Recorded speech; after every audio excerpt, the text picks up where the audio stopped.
Bienvenue, aujourd'hui le 13 novembre. L'Esprit Saint nous éclaire et il est bon de le savoir qu'il nous éclaire. Nous avons trop facilement le désir d'aller chercher un bon commentaire. Demandons à l'Esprit Saint de nous éclairer. Nous sommes baptisés. Il veut nous éclairer. Il veut être notre lumière. À vous chez vous. À vous aussi. Chez vous aussi, l'Esprit Saint est donné. Alors, quelques petits éléments chaque jour pour vivre notre lectio chez nous, chez vous. Aujourd'hui, nous sommes attentifs à quelques aspects. Peut-être avez-vous déjà lu l'Évangile. Je ne le relis pas. Vous le trouvez soit sur le site de AELF, le site, ou bien sur le Magnificat ou sur le Prions en Église. Le texte devrait être connu. Il faudrait peut-être qu'on l'ait sous les yeux. Alors, aujourd'hui, on regarde les paroles, par exemple, qui nous touchent en particulier. Quand on a prié l'Esprit Saint, on a lu le texte.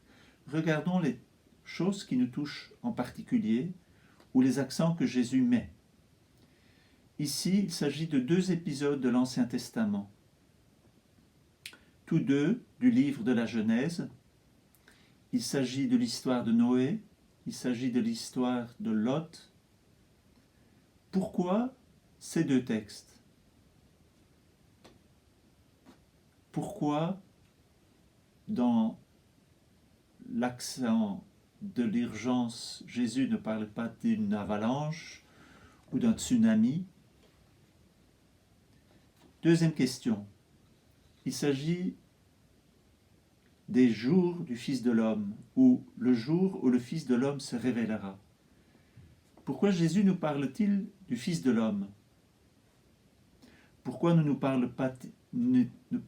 parle-t-il pas du Fils de Marie, ou bien de l'agneau de Dieu qui enlève le péché du monde, ou bien de l'alpha et l'oméga, puisqu'il parle aussi de son retour et de la fin?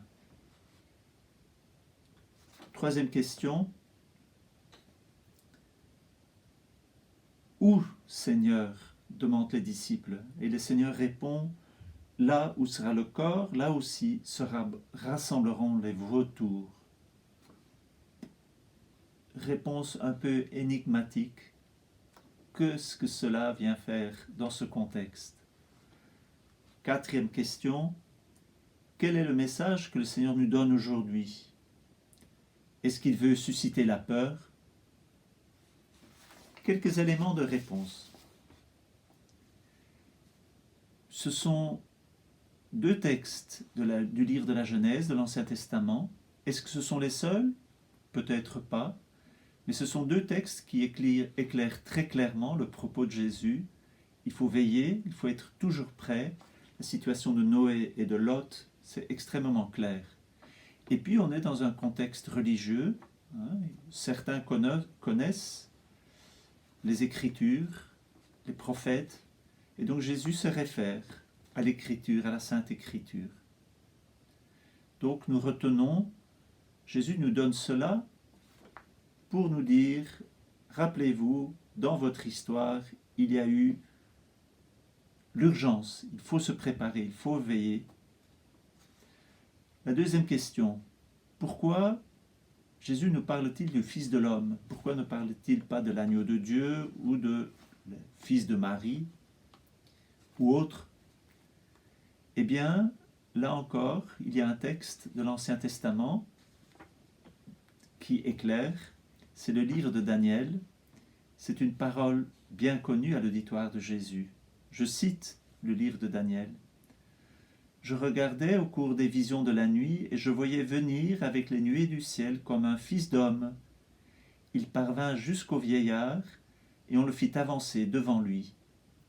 Et lui fut donné domination, gloire et royauté. Un beau texte qui se réfère au retour du Fils de l'homme, au retour du Christ. La troisième question était cette parole un peu énigmatique, là où il y a les corps, là se rassemblent les vautours.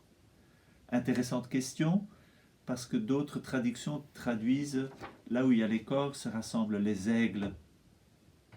Nous savons que les deux animaux ont une vue très claire et d'en haut, de loin, ils peuvent percevoir un cadavre. Ils fondent sur leur cadavre dès lors qu'ils le voient pour le manger, spécialement le vautour.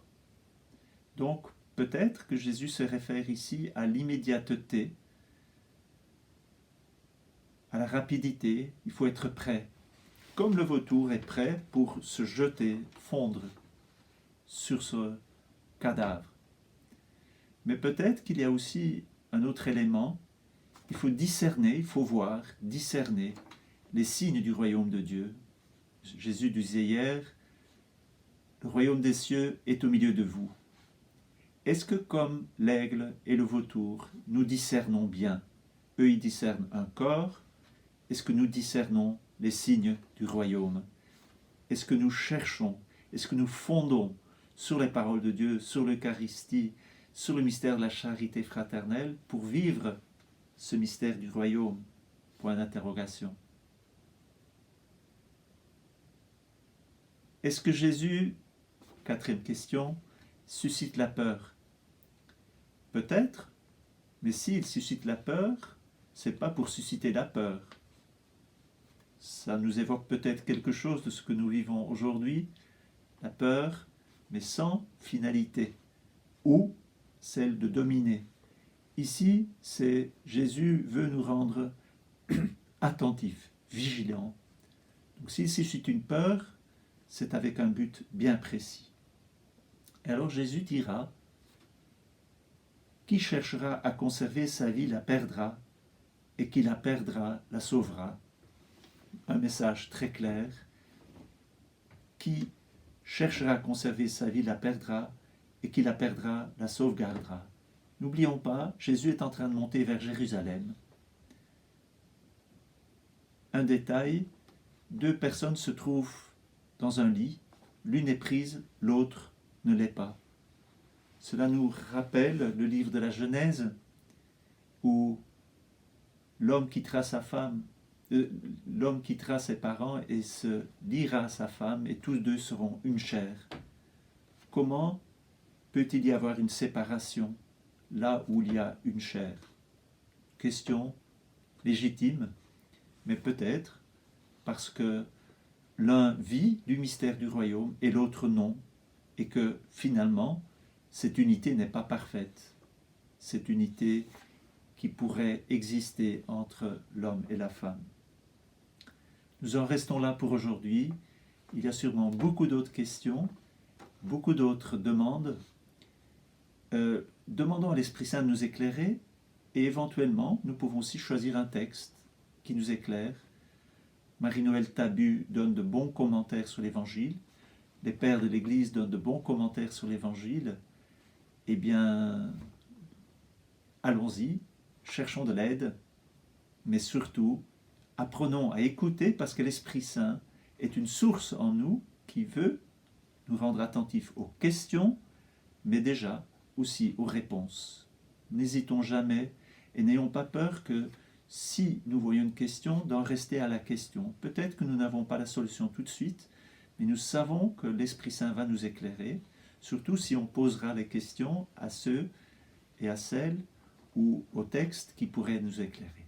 Bonne journée, à demain.